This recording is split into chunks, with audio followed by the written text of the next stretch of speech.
There are network cables, there are cables for peripherals as well as display devices, and there are actually cables for storage devices as well, and that's what we'll be talking about next. Join us there.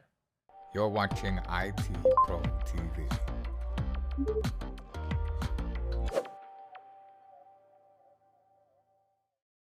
If you haven't figured it out yet, well, everything in computing has to be connected somehow, and even though we have wireless, there's a lot of cables that we have to address, and Mr. Wes Bryan is going to help us out in this particular category. Wes, what are we going to dive into? Sure. When we look at our storage devices, right, it's how we store our data for reuse at a later time. And storage devices in and of themselves are a large topic. So what I thought we would do in this episode, Ronnie, was we would step back, not so much from the individual technologies themselves, but more so the cables that are associated with those technologies here in this episode. All right, looks like a lot of cables. Why don't we head on over to the bench? All right, everyone, come on over and join me. And if you've been following along with us, you know that, well, we certainly, like Ronnie teased at, are never shy of cables, connections, and port types. Well, when it comes to storage devices and how we connect them to our motherboards or our systems in general, there's no exception to the rule. Now, one of the ones that inadvertently shows up on a certification exam over and over and has really largely become obsolete is this one known as IDE. All right, when we look at IDE, that's the Integrated Drive Electronics. Some of you are probably familiar with that term, and if you're not, you might be familiar with another term called parallel ATA or PATA cables. Now, let's look at what these cables are. I've actually got a picture of these pulled up, and we've got two varieties of cable types here. All right, on the right-hand side, what you're going to see is what is known as a 40-pin variety, or excuse me, not a 40-pin, but a 40-conductor variety. And on the left-hand side, you'll see an 80-conductor variety. So, but I want you to notice something, that they all come down to a 40-pin connection, right? And there were two different types of cablings. The 40-pin was one of the most common connectors. These were parallel communications, and when we talk about any parallel communication, what we're talking about is you have adjacent copper conductors sending data signals across them. Notice that they have a red line on that. That would let you know how to appropriately line up the cable according to the way it should be installed on the motherboard. Now, these cables, they had some limitations. Due to the fact that you have adjacent copper conductors, they would suffer from electromagnetic interference, meaning that if I was sending down an electrical signal down one of these conductors, it could have an adverse effect, I should say, on the conductor that is carrying the adjacent signal, right? Can cause interference, cause corruption. So what we see here on the left-hand side is an 80 conductor variety, and what that would do is it would add an extra blank, non-connected conductor, so I guess it's not a conductor, it's the blank wire, right, in between each one of these 40 active conductors, and that was so it would absorb any crosstalk, any electromagnetic interference. Now, the other thing that I want you to know about these cables is these cables, even though again, largely obsolete today, unless you have some systems that are around that you can't get parts for anymore, and maybe they might still be in the industry, you might still see them. But I want you to notice that these cables had a limitation of an 18-inch length. They couldn't go any farther than that according to the specification. If some of you are watching out there says, I know I had a 24-inch cable. Yes, you did, but it wasn't standardized because anything past that 18-inch length would cause problems. The other thing I want you to notice is that you had a limit of 2 devices per cable, and in these earlier IDE boards, you could only have 2 cables maximum attached to a system, which gave you an overall maximum of 4 devices per cable. So I want you to be aware of this, even though it's more of a legacy type thing. Know what IDE is, know that these were an earlier storage connectivity method that is largely obsolete, more legacy today for it, for all intents and purposes.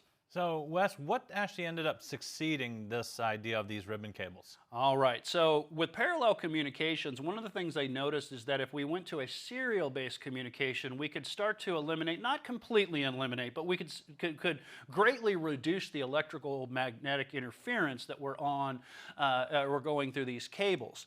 And with that, that is where we get the next technology, and that's what's known as serial ATA, or Advanced Technology Attachment, a lot of times just called SATA. Now, I actually have one of these cables up here on our board, up here on a motherboard, and we're going to show you kind of how they connect.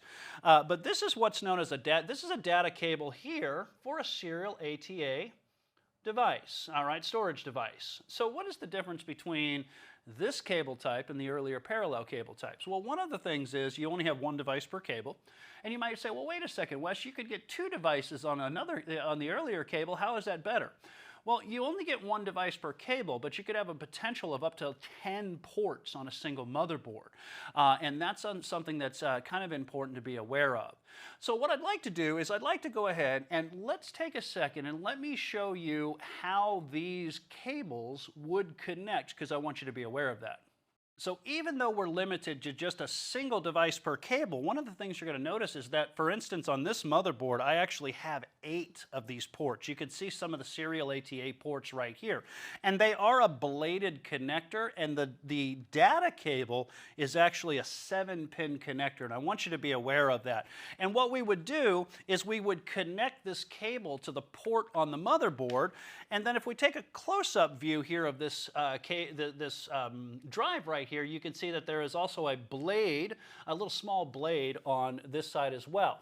Now that is the 7-pin data cable, and this one here is the 15-pin power connector. And I want you to be aware of those cables. Let me show you how this would work. So we've got our hard drive here, and we've already connected to the motherboard itself. At this point, all we would be doing is lining up our data cable connection here.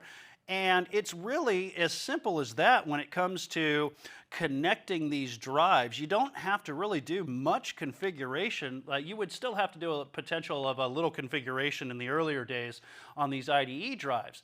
But that's basically it. And let me show you here. So I've got one of our power connectors from the power supply, from our power supply episode, and I can show you the 15-pin power connector that I want you to be aware of too. Notice that it's also got that blade, Ronnie, as well. So it's kind of difficult to get this connector wrong. If you do, you've really had to put a little bit of force into it. And then at this point, all we do is we connect, and let me make sure that I do this appropriately because it's kind of upside down from me right here.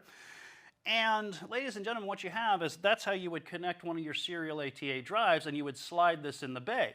And you could see that given a series of cables that were available, we could hook multiple drives up to this computer, this motherboard, right, or in a system unit collectively.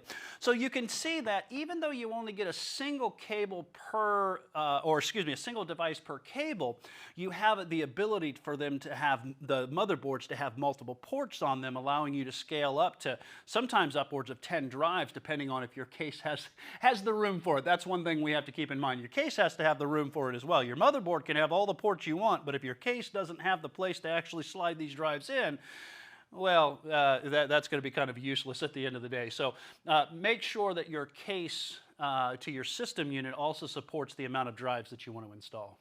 Now, Wes, there's also this ability for us to have storage devices that are external. We know that USB can make those connections, but are there any other types of ports that give us like access to external storage? Yeah, Ronnie, you know, so when we're talking about serial ATA, right, and you mentioned USB, that's a good statement here. Let's just stay on that statement for a second, right? We do have USB that we could connect externally. But the one thing to keep in mind is that USB requires a little bit of conversion between the USB controller and let's say, for instance, just an external hard drive sled that's got a serial ATA device inside of it, right? So you have some conversion that has to happen. And that's where this next port comes in, and that's what's known as eSATA. eSATA is a port, and you can see the serial ATA port, or the serial ATA data cable on the left-hand side. And then on the right-hand side, we have what is known as the external SATA cable. That's all eSATA means, right? And eSATA, what it would allow us to do is it would allow us to take these external drives, and instead of connecting them via USB, where we had some of the overhead of the USB conversion, we could maintain the SATA speeds because it would require zero conversion. It's SATA to SATA. Now, this is kind of lost, its popularity because we do have USB devices that are operating at some very, very high speeds today. Still requires a little bit of conversion, but we also have things like Thunderbolt technologies as well for external connections that are just super fast. So this one's kind of fallen out of the wayside, but that's what eSATA is. eSATA is a way that you could connect an external SATA-based hard drive, and rather than have to plug it internally, you could plug it into a port on the outside of the system unit, and you wouldn't have to worry about any of that USB conversion or overhead.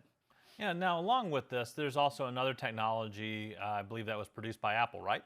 That's right, and that's one known as FireWire. And while FireWire has kind of fallen out of favor in, again, in favor of some technologies like USB today and Thunderbolt technologies, I went ahead and I just put it in here so that those of you that are out there are students of certification exams, or maybe even have to support this from time to time, it could come across your workbench once in a while, and that is FireWire. FireWire is also known as the IEEE 1394 connector, and here's a couple of different varieties. I put the notes, some of the show note, or in the show notes, some of the specifications that I would be aware of across all of these ports. For instance, you're going to see that we have two different varieties. We have an unpowered square connector on your left-hand side, and then on the right-hand side, this would have been a powered 6-pin connector for a earlier standard known as FireWire 800, FireWire 400, and then we also had FireWire 800 as well. And much like USB, this would allow you the ability to really daisy chain, I believe up to 60 plus devices, around 63 devices, have 12 volts of power, and it was used a lot for external storage, which is why I mention it here too. Again, I do have some of the specifications that I would be aware of. Now, Ronnie made mention of Apple. Apple was largely the one that was the marketing driver behind this. There were multiple companies that were in the consortium trying to standardize this with the IEEE, but if it wasn't for Apple, it might have got left in the dust. So that's why Apple's marketing name is FireWire. The IEEE specification is IEEE 1394. So again, just a little bit of cannon fodder, if you will, for your exam in case they maybe have some legacy devices or legacy cabling technologies that come across your way. You're going to be able to get those right on the exam. Now, speaking of some legacy technology, let's talk about SCSI for a moment too. Oh, there we go. And there's another one that also was heavily promoted by Apple in the earlier days in some of their systems too. That's the Small Computer Systems Interface. SCSI has been around for a very, very long time. And let's just get some of the small intricacies of SCSI out of the way. Yes, this is an old technology. It's a very expensive technology, and it was typically used in enterprise-level environments where speed was of the essence. However, the cables were very expensive too, because to maintain those speeds, these cables would be shielded cabling. In the earlier days, you had to have what are known as jumpers, these little almost like fuses, if you will, that you would have to configure what were known as SCSI identifiers. Today, we don't really worry about that because a lot of the software takes care of it today, and we're not using, well, let me go ahead and show you. Like, for instance, here is an old, this is one of the old Centronics 50 SCSI connectors. It looks a lot like your old printer connectors, too. And it's a bladed connector, and these were parallel SCSI connection, and there were a variety of standards that the specification had gone through over the years. You might hear things like Ultra 320 SCSI. That was one of the last ones that was very, very popular. There was one that was called Ultra 640, but it wasn't widely used just due to the sheer expense. However, what we will see today, SCSI is still heavily used, but they got away, just like in IDE days, from parallel communications, and they moved into serial communications. And that's where we get connectors, something like this. This is what's known as a SAS SCSI connector. That's serial attached SCSI. So you can see that the connector is a little bit different. Remember, at the end of the day, everyone out there, that this is an enterprise level technology for high speed storage access, and a lot of times it's used in combination with very, very expensive enterprise technologies with fiber optic communications to storage arrays where we need high speed performance. So that's a little bit about your Small Computer Systems Interface SCSI connectors, and a variety variety of the other connectors that we use inside of our storage devices to connect them to our system unit so that we can utilize them and we can store that data for reusal at a later point in time. Be able to identify these on your certification exam so that if they throw you in scenarios, you're going to be doing well. But also at the end of the day, if you're in a support role, you want to be able to identify some of these technologies, because should any one of these devices come across your workbench, you might need to support them, and we want you to be successful. Thank you for watching IT Pro TV.